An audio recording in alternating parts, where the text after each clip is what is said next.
So hi guys and welcome back to channel. I hope you are all absolutely fine. Myself Vijay Mawar. दोस्तों आज की इस informative video में हम बात करने वाले हैं ओवर पॉपुलेशन के टॉपिक के बारे में। 11 जुलाई को अभी वर्ल्ड पॉपुलेशन डे गया था और आप लोगों को पता ही होगा कि ओवर पॉपुलेशन पूरे वर्ल्ड के लिए कितनी बड़ी समस्या बन चुकी है। हर कंट्री में इसको लेकर के काफ़ी सारी समस्याओं का सामना करना पड़ता है उस कंट्री को।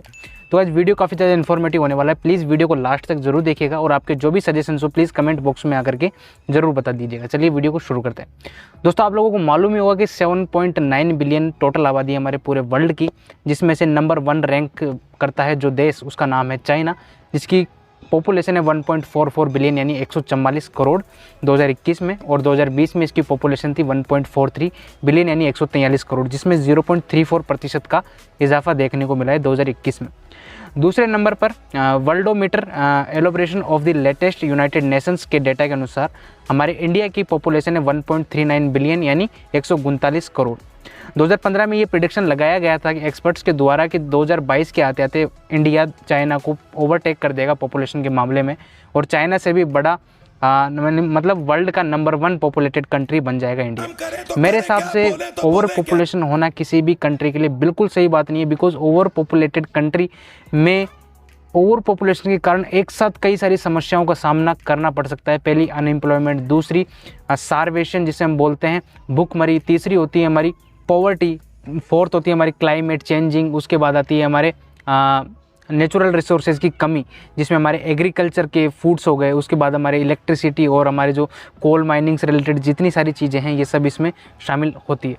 दोस्तों हम बात करते हैं कि गवर्नमेंट ने पास्ट ईयर्स में कौन कौन से रूल्स एंड रेगुलेशन निकाले थे ओवर पॉपुलेशन को कम करने के लिए। ओवर पॉपुलेशन के सॉल्यूशंस की बात करते हैं और चाइना की 1 चाइल्ड पॉलिसी का नाम ना है तो ऐसा तो हो नहीं सकता। सबसे पहले चाइना ने ओवर पॉपुलेशन को कम करने के लिए 1 चाइल्ड पॉलिसी लागू की थी, जिसके अंतर्गत चाइना में ये रूल्स लगाए गए थे कि प्रत्येक कपल के पास केवल 1 चाइल्ड होगा, चाहे वो लड़का हो या लड़की हो। लेकिन आप लोगों को मालूम ही होगा कि इंडिया और चाइना में ट्रेडिशनल कल्चर पाया जाता है, रीति रिवाज काफ़ी देखने को मिलते हैं वहाँ पर।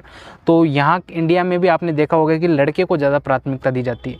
इस वजह से हर दंपति चाहता है कि उनकी पहली संतान लड़का हो, और अगर किसी की लड़की होती है तो वहाँ पर क्या होती है फीमेल फेटिसाइड मतलब कन्या भ्रूण हत्या होने के चांसेस पाए जा सकते हैं, जिसकी वजह से चाइना में क्या हुआ था 2005 के आसपास जेंडर में इम्बैलेंस काफ़ी ज़्यादा बढ़ गया था। लड़कियों की कमी काफ़ी ज़्यादा हो गई थी, मेल्स और फीमेल का रेशो काफ़ी ज़्यादा गड़बड़ा गया था चाइना में फीमेल फेटिसाइड के कारण, कन्या भ्रूण हत्या के कारण। तो दोस्तों ये भी काफ़ी बड़ा फेलियर साबित हुआ। लोग ऐसे कहते हैं कि इंडिया में 1 चाइल्ड पॉलिसी को लागू कर दो जिसकी वजह से यहाँ पर ओवर पॉपुलेशन को हम कंट्रोल कर सकते हैं, लेकिन मतलब फीमेल फेटिसाइड के डर के कारण हम लोगों ने इसको लागू नहीं किया और ये बहुत बड़ा एक फेलियर साबित हुआ। दूसरी चीज़ हम बात करते हैं स्टरलाइजेशन। 1976 में इंडिया में इंदिरा गांधी की गवर्नमेंट ने जब इमरजेंसी लगाई थी तो संजय गांधी ने एक प्रोग्राम आयोजन किया था जिसका नाम था फोर्स्ड स्टरलाइजेशन, जिसके अंतर्गत जो संजय गांधी थे उन्होंने 1 करोड़ से ज़्यादा लोगों को स्टरलाइज कर दिया, मतलब बंदे कर दिया, उनकी वेसेक्टोमी कर दी थी, ठीक है। लेकिन इससे भी कोई बड़ा इम्प्लीमेंट हम लोगों को देखने को नहीं मिला और बिल्कुल भी नेगलेक्ट इफेक्ट थे, मतलब बिल्कुल भी कुछ भी हम लोगों को इससे फ़ायदा नहीं हुआ, बिल्कुल भी पॉपुलेशन इससे कम नहीं हुई। अब बात करते हैं 2021 में हमारी यूपी सरकार की, मतलब यानी आदित्यनाथ जी की सरकार ने एक नया बिल पारित किया है, UP population controls and regulation welfare bill 2021 को लागू किया है, जिसमें बताया जा रहा है कि जिस भी कपल के 3 या उससे ज़्यादा बच्चे हैं तो उनको कई सख्त नियम बनाए जाएंगे, उनके लिए पेनल्टी लगाई जाएगी, उनको कोई भी गवर्नमेंट जॉब नहीं दिया जाएगा। दूसरा, उनको कोई भी प्रमोशन नहीं मिलेगा। तीसरा, वो वोट तो दे सकते हैं बट मतलब यानी चुनाव नहीं लड़ सकते। लेकिन अब आप लोगों को यहाँ पर एक एक्सेप्शन बता देता हूँ, सरकार की जो डिस्क्रिमिनेशन करती है, सरकार का जो दोगलापन है वहाँ पर आप लोगों को बता देता हूँ। वीडियो बिल्कुल भी पॉलिटिकल नहीं है, बस अपना ओपिनियन देना चाहता हूँ। यूपी के कई एमपीज़ और एमएलएज ऐसे हैं जिनके 3 से ज़्यादा बच्चे हैं।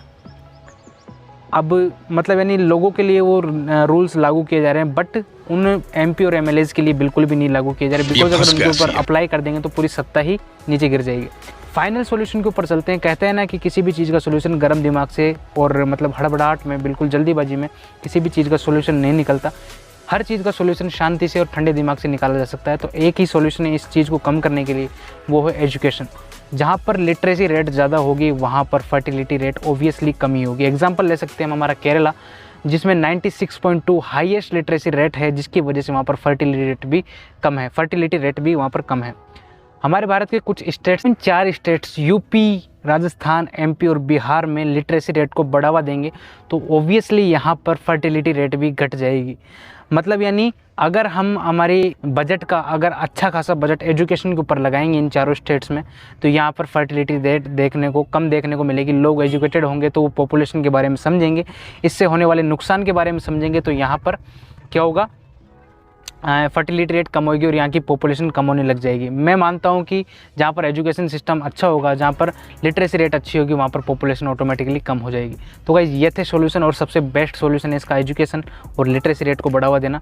सरकार लेकिन इन चीज़ों के ऊपर बिल्कुल भी ध्यान नहीं देती, सारे दिन मतलब न्यूज़ चैनल्स बकवास करते रहते हैं। तो गाइस ये था आज का वीडियो, अच्छा लगा हो तो प्लीज़ इसको ज़्यादा से ज़्यादा शेयर जरूर करना, और आपके जो भी सजेशन हो कमेंट बॉक्स में मेरे को जरूर बताइएगा। तो मिलते हैं नेक्स्ट वीडियो में, तब तक के लिए टेक केयर।